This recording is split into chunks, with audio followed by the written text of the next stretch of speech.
ভাইয়া কত হয়েছে? 20 টাকা হয়েছে ম্যাডাম। এই নিন। আচ্ছা ম্যাডাম, আপনি কি এই ব্যাংকে চাকরি করেন? হ্যাঁ, কিন্তু কেন? আচ্ছা, যদি কিছু না মনে করেন, আমি আপনার একটা কথা জিজ্ঞেস করবার চাই। আচ্ছা, আপনি বেতন কত পান? কেন? তুই আমার স্যালারি জেনে কি করবি? মেয়ে দেখলেই বেশি কথা বলতে ইচ্ছে করে, তাই না? শোন, তুই তোর যোগ্যতার মধ্যে থেকে তারপরে কথা বলবি, বেশি কথা বলবি না। না না ম্যাডাম, আমি এমনিতেই জিজ্ঞেস করতেছি। এত কিছু তোর জানতে হবে না, নিজের কাজে মন দে। আসছে আমার স্যালারি জান।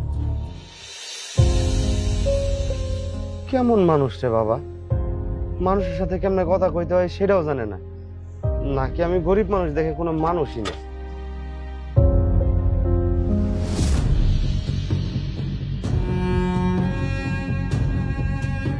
আচ্ছা, তোমার কয় টাকা হয়েছে?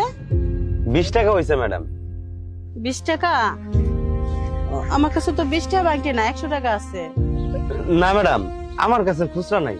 তাছাড়া কোনো ব্যাপার না, আপনি তো প্রতিদিন আমার গাড়ি দিয়ে এখানে আসেন, আপনি আগামীকালকে দিয়ে দিন। আচ্ছা ঠিক আছে। ম্যাডাম, আপনি কি এই ব্যাংকে চাকরি করেন? হ্যাঁ, আমি তো এই ব্যাংকে চাকরি করি। কেন, কি হয়েছে?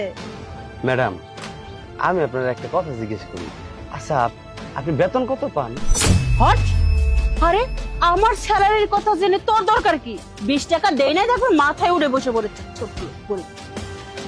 কি আজব লোক রে বাপ, কেউ ঠিক মতো কথাই কইতে চায় না। কই যাইলাম? আচ্ছা, কত টাকা হয়েছে? 20 টাকা না?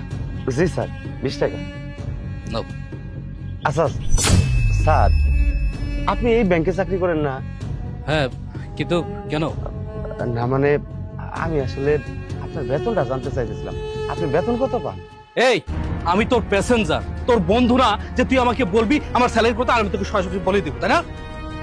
যেখানে আছিস সেইখানে থাক, ঠিক আছে? ওকে তুমি বাচ্চা কথা বল। আরে স্যার,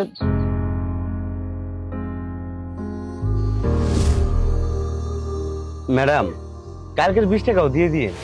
আরে হ্যাঁ হ্যাঁ, আমার মনে আছে। তুই এত মাথা খারাপ করিস না তো।